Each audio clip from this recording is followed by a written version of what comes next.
Hi, this is Devon, and I'm just here to give a content warning for general edginess, which we will summarize as sexual assault, violence, and anything in between, honestly. This particular episode also has mentions of abortion if that makes you squeamish. Thank you, and enjoy the episode. Welcome to Myth and Kin, a travelogue podcast about the Witcher series. I'm Devon Carter, and I'm joined by Sam Howitt. Hello. We'll be going through the Witcher books and later the games in order to see what the series as a whole has to offer. This time we're going to be talking about Baptism of Fire, which is the third novel, and it's a thing. Fifth book? Yeah, fifth book. We've read 5 of these now. We have! I suppose it doesn't feel like we've read 5 because we read the first 2 for the first episode. Yeah. And they kind of blur together a bit for me. Yeah, definitely. But yeah, I feel like this one is even more straightforward. Yeah. It's just Geralt on a journey moving towards... It's a road trip, basically. It's a road trip with Dandelion and Milva, or Maria Barring, who is an elf friend who helps out... she's not an elf, she is a friend to the elves, and helps out the Scoia'tael escape to Brokilon, or, out of skirmish territory. So Geralt starts out this book getting to recover after Vilgefortz beats the shit out of him in the last book. Yeah. Spends the first part of it recovering, and then... I'm just repeating what you said. I should probably... It's fine. Basically, Milva, or Maria Barring, I'm going to call her one of those two throughout the episode. It's the same person. The book tends to favor Milva for the most part.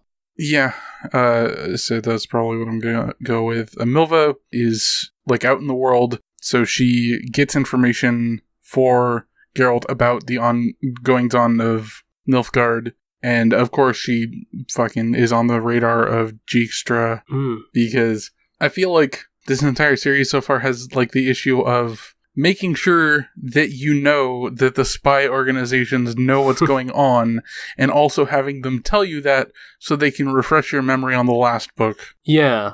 It's odd, because these books didn't release very long after each other. They're only usually about a year or so, but I suppose they're not very lengthy, so you probably get through them quite fast.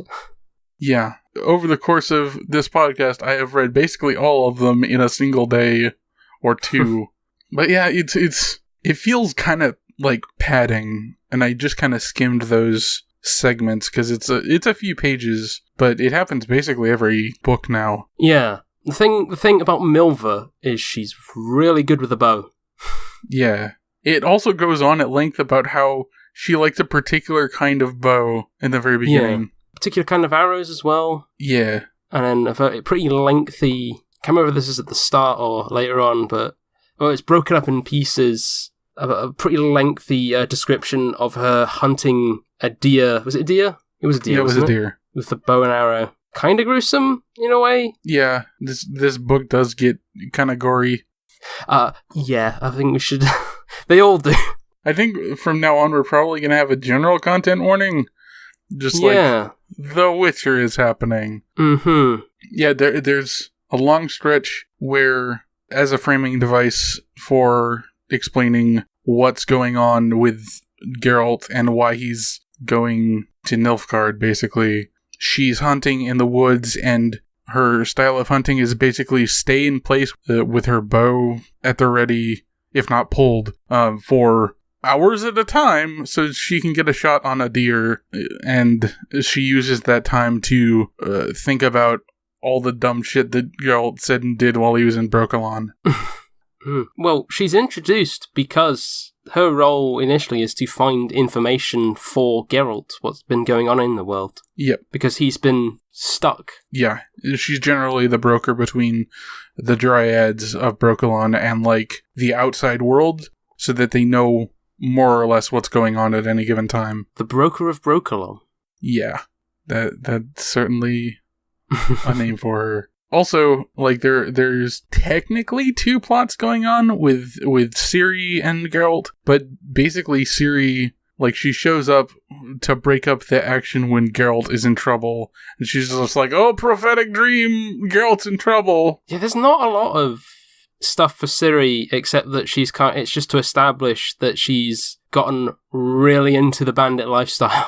Yep. And really into murdering. Really into murdering and really into her girlfriend, except not anymore because she's just like, no, I'm having all sorts of bad dreams. I'm not in the mood. Go away, please.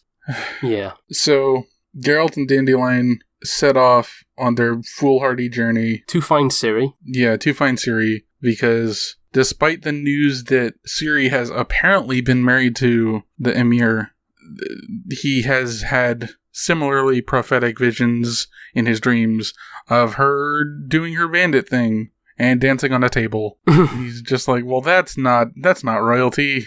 And war's happening now. Yeah, war is just like, it's on. And half of the book is just them trudging through the debris and the mayhem of the Nilfgaardian front. Yeah, no, it's definitely... There's a lot more establishing kind of tone in this book, a lot more than the others, because a lot more, I feel, is trying to establish what do the sorcerers do, what does the Witcher do, why are the elves like this, why is there all this political machinations going around, why is Ciri important? Whereas now, because they've kind of established that, they just kind of have Geralt go on his own adventures. Yeah. Really?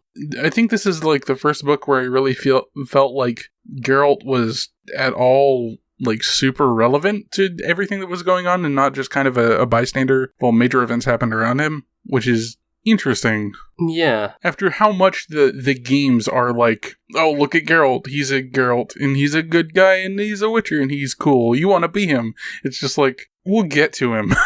But he's not important. It's interesting to kind of see what the games are sort of still form in front of us. Because, of course, it's an ongoing story that's being written not all at once, so it does change, and it does the general feel of it, because you don't get the same sort of perspective hopping, crazy stuff that kind of goes all over the place and can be a bit jarring sometimes. You don't end up with like a lengthy scene of just watching sorceresses talk about what kings are going to war, or in the case of this book, a lengthy discussion on Ciri's genes.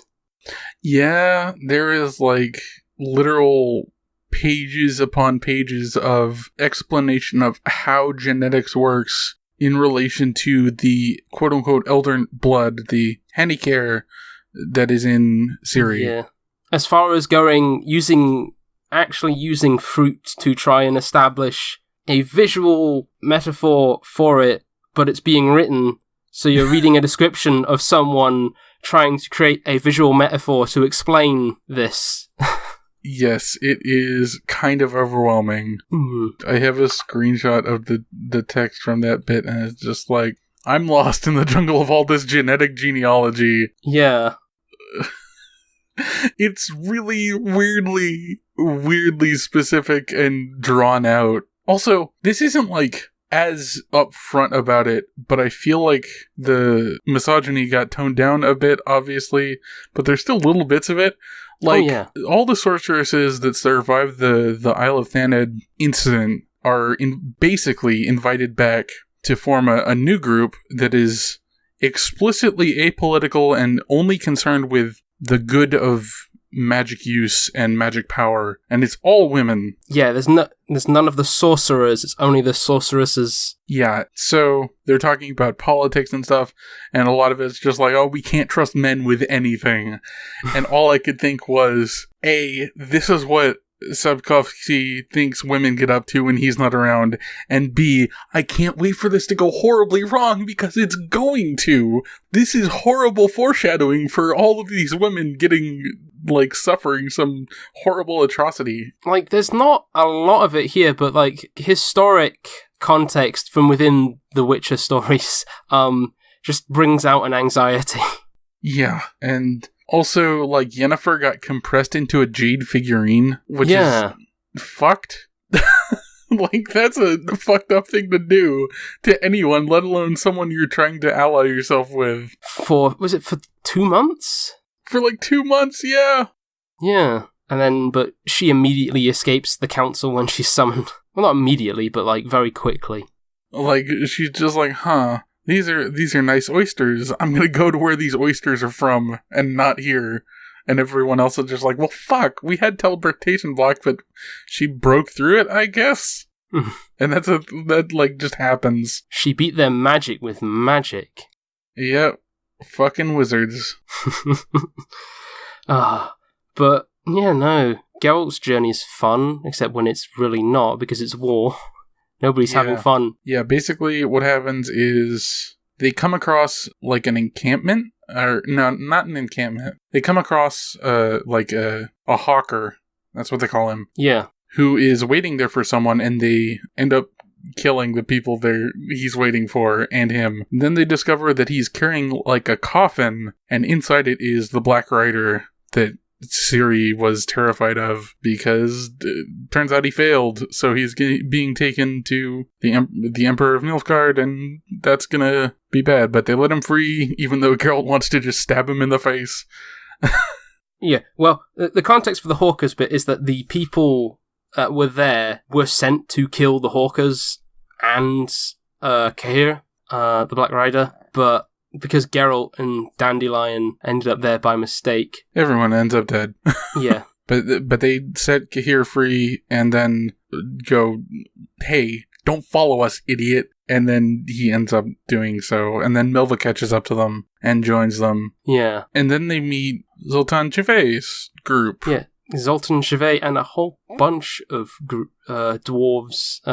And a whole bunch of human refugees. Yeah, women and children. Yeah. Probably the most, like, chuckle I got out of this book, because it's kind of a grim book, but it does have, like, fucking Dandelion starts complaining that he wouldn't be able to write a song with some of the miracles that happen, like the women and children meeting their husbands and dads again, because they would call it, like, trite. And I was just like, yeah, that's less funny because you just wrote it, though. So yeah, they do. So they come across a human settlement where the refugees do meet. Well, one of them meets their. Or I don't know if it's one or a few. There's a few women who meet their husbands again. Yeah, but just before that bit, you're introduced to Regis, who is brewing some sort of mandrake-based alcohol. Yeah, mandrake moonshine, basically. Yeah, the mandrake is supposed to be poisonous. Like, they established the mandrake as being, like, an extremely difficult plant to pull out of the ground because of, like, hallucinogenic toxins. Like, this Regis character seems to be able to do it alright, and is able to brew moonshine out of the mandrake pretty easily. Also, he lives in a cemetery. Yes. Then, when they get to the human settlement where he is joining them, they're about to burn a woman at the stake for accusation of being a witch who is consorting with a vampire. Yep. And then the priest who wants her burnt then asks, well, someone should take a horseshoe from this flame, and if their hand is not burnt, then they are, I don't know, good pure spirits. Yeah. A good character, and she is not a witch. So Regis goes up, takes a horseshoe, and goes, there you go, my hand's not burnt. Then we eventually find that he is indeed a vampire. Yep. Not only a vampire, he is a teetotal vampire. He is an elder vampire, a proper vampire. He's a vampire who doesn't drink blood because they kind of established that it's like it works on a vampire's body how alcohol works on a human body. Yep. So the way he talks about drinking blood is like a recovering alcoholic who's gone teetotal. Yeah. He also abstained from, like, the moonshine he shared with everyone. Yeah. So I think, yeah, he apparently had some serious drinking problems, but the drink was blood, and he was causing problems. So he's just like, no, I'm done. I got stabbed with like a dozen stakes, and it took me half a decade or like half a century to heal. I'm done with that life. I thought it was his head was removed from his body as well. Yeah, like he just got fucked up. and was buried in the ground. Yep, and he had to claw his way out. Oof. Yeah. And then, as that's going on, the witch trial thing, Nilfgaard attacks the camp. Yeah. And Geralt and friends get separated from the dwarves. And then later on, I think Geralt and Dandelion... Yeah, Geralt and Dandelion get captured because they're on their own. Milva and Cahir meet up and go rescue them from the... I guess it's the Temerian forces?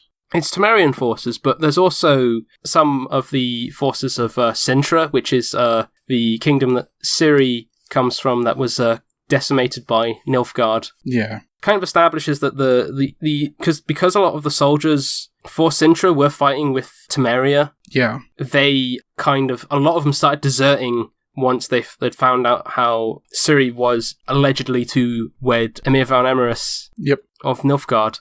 But Geralt and Dandelion kind of end up kidnapped, and with the help of Milva and Cahir, who did also bump into Regis as well. Yep.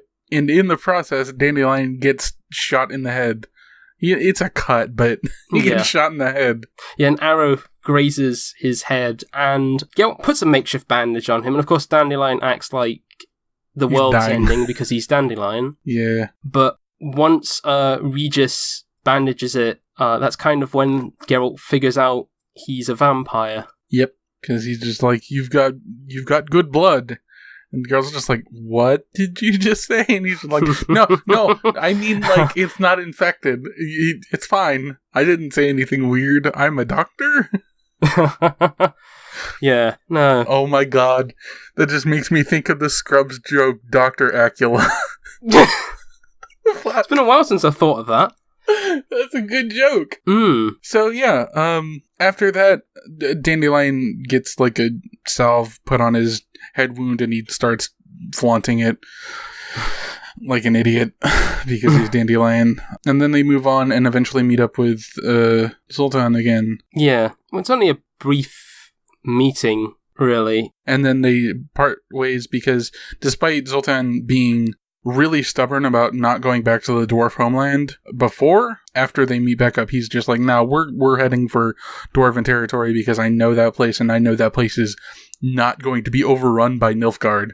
So they part ways with Zoltan, and then they change direction and they decide to go more directly south. I think the geography escapes me because it's not visual. Yeah, Nilfgaard is to the south.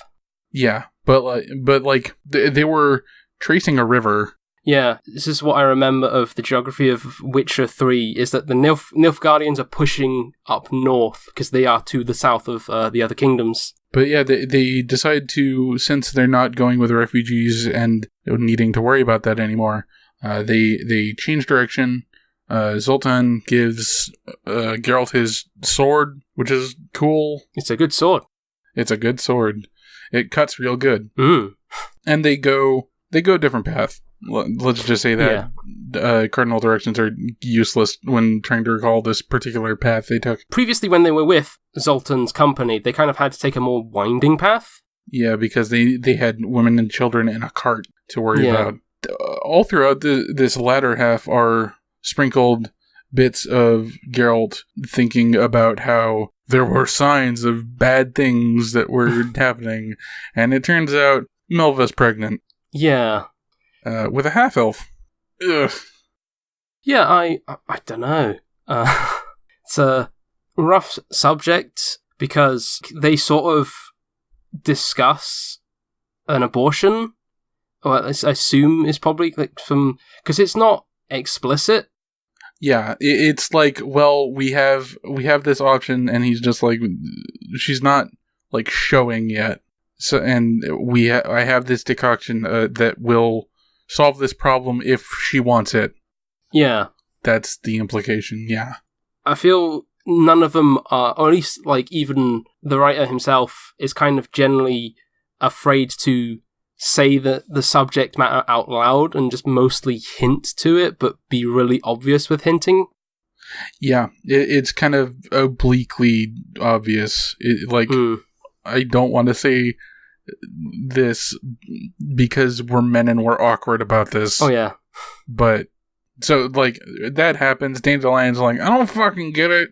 You fucking people in your shit I don't understand. Well, fuck it.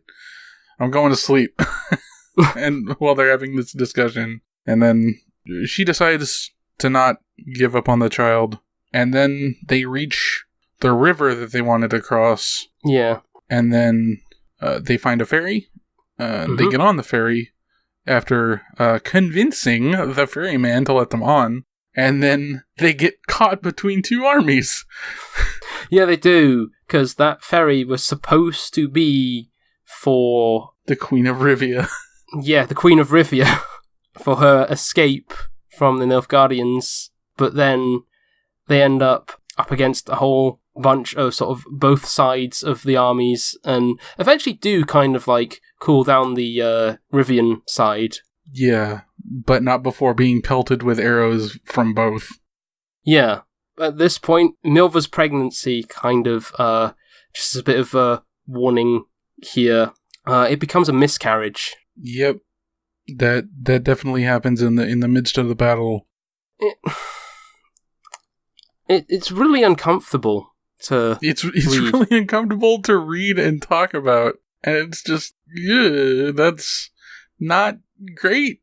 And I feel like the edge came back in this book with that, and I was just like, oh, that's where it went. It's too sudden. I mean, it spends a lot of the time building up that Milva spends a lot of time throwing up.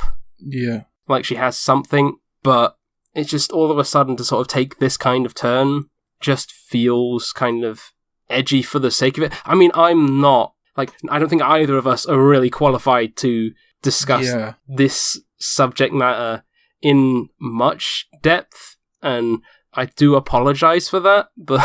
Like, it's kind of bizarre that we even have to talk about it, but that's the sort of edgy this series is. And yeah.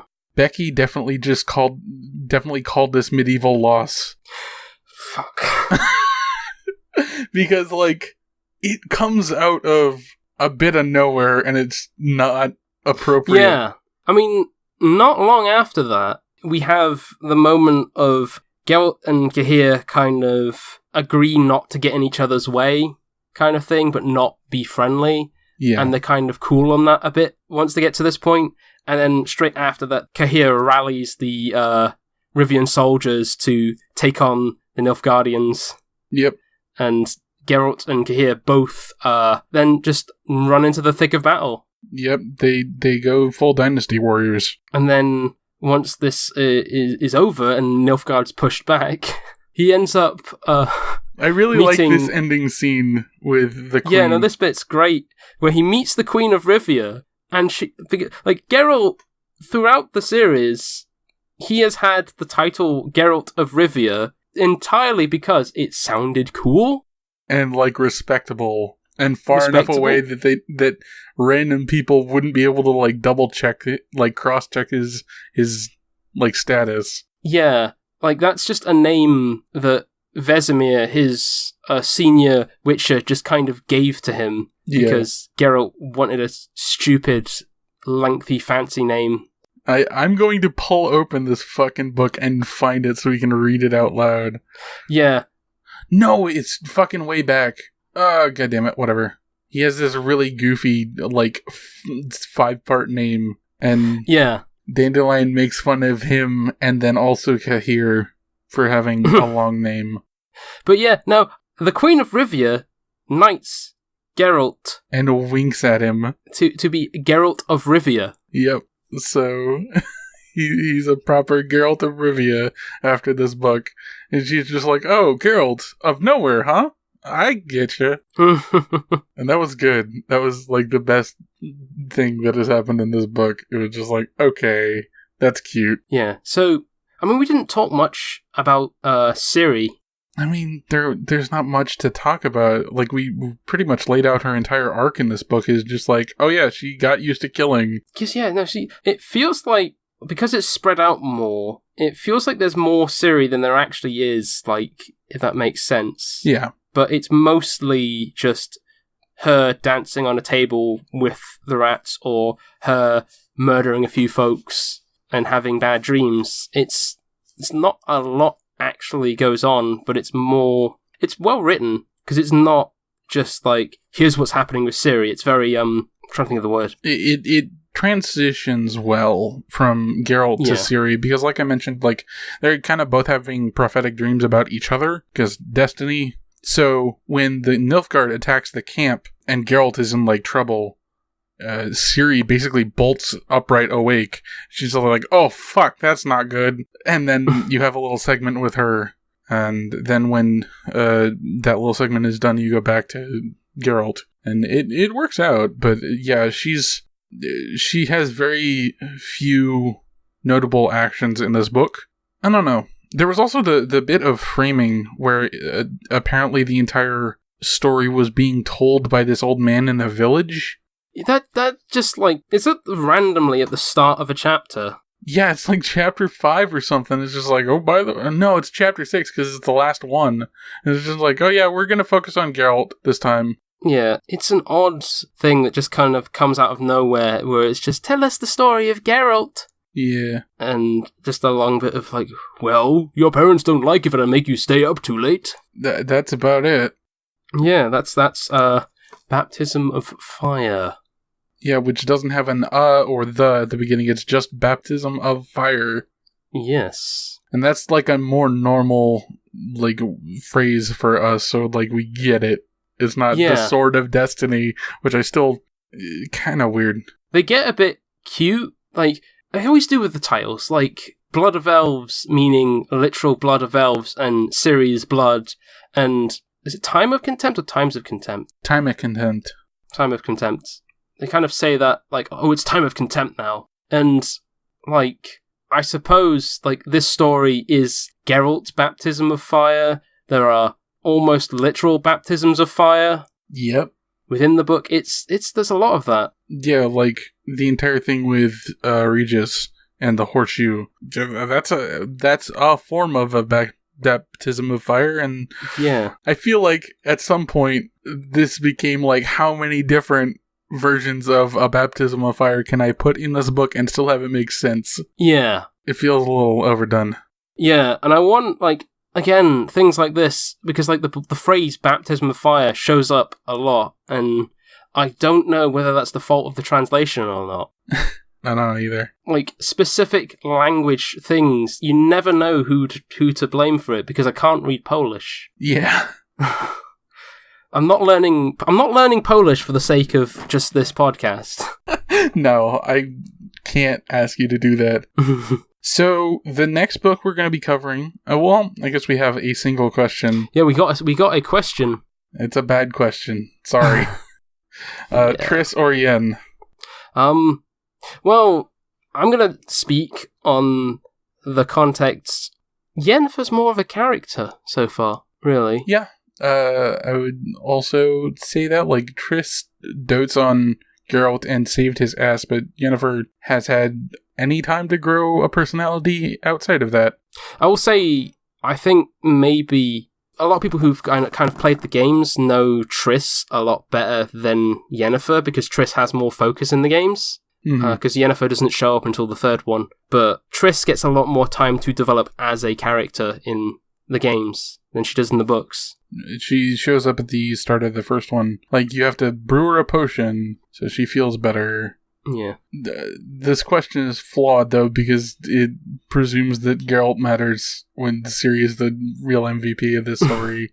Yeah. Like, I was surprised how much that is true after, like, how much of Geralt is in the games and how much of Ciri isn't until, like, the third one. Like, they mention Ciri in... There's a bard that tells you a story in the first game that mentions, like, her entire deal, but not by name, and Geralt doesn't remember her. So yeah, though she is playable in 3. Yay! Yeah. We'll get there sometime this year, I think. Maybe. We haven't really decided on the structure of how we're going to do the games yet. Yeah, I think, honestly, I don't know if I can ask you to play X hours of game in a month. So, like, it might be 2 months for Witcher 1, because that's the weirdest one, and we're going to have to get used to that. And then 1 for Witcher 2, so we can just get that out of the way. Probably a few for Witcher 3. Yeah, I think we're going, like, you said there's chapters to follow, and we could probably do 1 chapter a month. Yeah. Would be not unreasonable. The DLC for Witcher 3 is about as long, maybe longer, than Witcher 2. Oh, okay. The base game is huge. Yeah, the base game is huge, I know. Like, I've seen the map, and I was just like, oh, ow, this hurts my soul to look at. Ugh. It's the sort of game where I will be tempted to do everything and sort of go through every nook and cranny, so I will take my time. I'm also going to be still doing, like, DGC stuff and my writing project, so I can't force myself to play too much. Yeah. But I expect that Witcher 3 in particular, I'll probably get sucked into because I like open world stuff. And it probably, by that point, will have eased off all this stuff I find skeevy about the series. Yeah. A little bit, at least. So, yeah, we'll see. But yeah, for our next book, we will be looking at the second to last one in English right now, The Tower of the Swallow. Or Tower of Swallows. There's only one Tower of Swallows in the series and setting, so I don't know that they're gonna try and be cute about it, unless they build, like, a giant tower made of birds. Which would be a sight to see. It's, God. I'm just trying to think what else you could do with the Tower of Swallows, and I don't want to think of it. Anyway, thank you for listening to Myth and Kin. You can find us on Twitter at InvisibleFool for me and at Samuel Howitt for Sam. You can also support Dead Genre Chronicles and thus the editing of this podcast on Patreon at patreon.com/deadgenre. You can send us questions about The Witcher in general or the next book via Twitter to either of us or to witchercast@jrpgsaredead.fyi. Thank you for listening, and we'll see you next time. Bye!